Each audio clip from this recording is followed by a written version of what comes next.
In this video, we're going to explore how to support yourself to help others. We'll look at what it means to help others and be a healer. We'll also look at some statistics around healers and caregivers, as well as some proven techniques for healers to help themselves help others. I'll also share with you some of my personal life lessons from being a healer as well. Many people are waking up to the calling from even more who cry out for healers. If you are one of those who find yourself with a gift, this video is for you. Being a healer is something that's just been part of my life for as long as I can remember. And personally, I've hurt myself with my own power more than once. But what does it mean to be a healer? A healer is someone who facilitates the process of health and well-being in others. Many types of helpers can take on this role, from religious or spiritual leaders, shamans or light workers, to medical professionals, therapists, counselors, or even individuals in non-professional settings who provide emotional and psychological support. It's not just about curing symptoms, it's about helping people achieve a deeper level of wellness. So let's look at some statistics. Around 42% of physicians report feeling of burnout due to excessive workloads and emotional stress. About 25% of healers and caregivers experience what is known as compassion fatigue. Note: compassion fatigue looks like physical and mental tiredness, exhaustion even after sleeping, aches and pains, your normal bodily functions going out of whack, and several other deleterious effects. It comes from taking on other people's pain and keeping giving without caring for yourself. Being a healer can be a hard decision to make. It can put you under stress. Being a healer is an incredible journey, but in some cases, it can be very difficult to do because you take a lot on, and sometimes you take too much on without taking care of yourself. This can drain your energy, and often healers will not replenish themselves out of compassion and love for helping other people. It's very important to take care of yourself.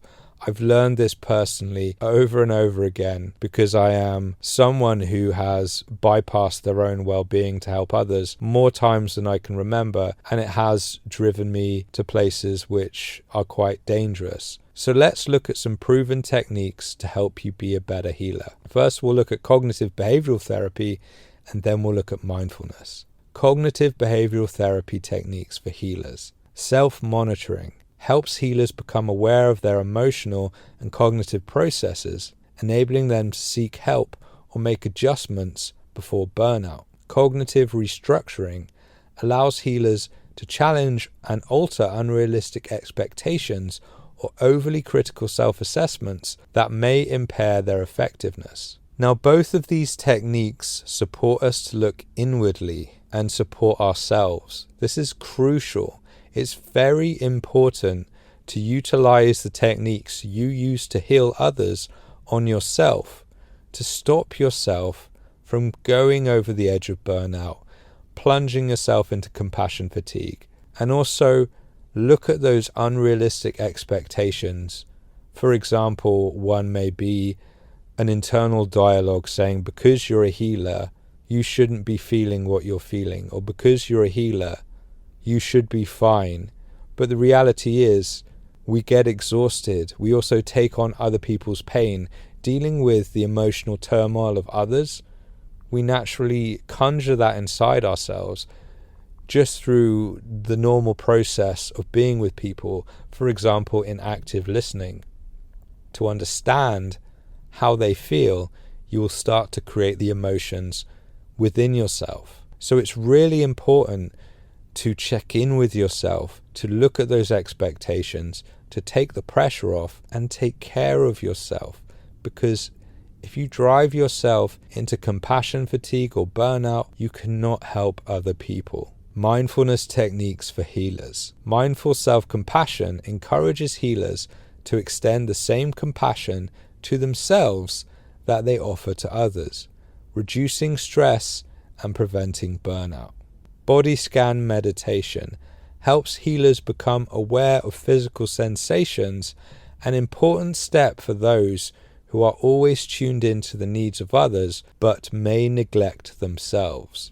Both of these techniques, as well as the CBT techniques, again highlight the importance of using our healing gifts on ourselves as well. It's important to have the wisdom and the courage to take care of yourself so that you can help others. You need to become aware of when you are completely drained. You need to take note of that intuition or sense you might have that you can't take on this client because you are approaching burnout. Even if it brings up a sensation of guilt, have the compassion to let that go and know by letting that go, you're able to help way more people. Personally, I've always had a passion for helping others, even small creatures.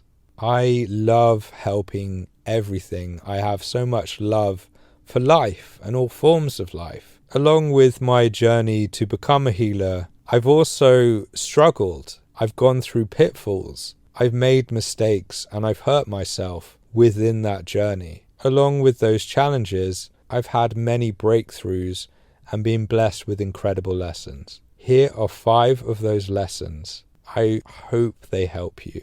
When you heal others, you don't actually do the healing. Instead, you act as a catalyst for them to heal themselves. One of the most potent healing methods is letting the other person be, holding the space and seeing the human instead of the challenges, health, mental, emotional, or spiritual, or crisis they are going through. Trust your power to heal. Your intent is at least 1/3 of your effectiveness. Energy is critical. To strengthen your energy, evoke love within your heart chakra. Fill your entire experience with that continual flow of pure love. That heart essence becomes the basis for healing. Being non-judgmental, open, and willing to listen is healing in itself. For more free resources, updated and added to regularly, go to the free help button at the top of my website, untamedadvice.com. Remember, you can get a free counselling session as well. Simply go to my website and click on the Get Your Free Counselling Session button, and I look forward to meeting you soon.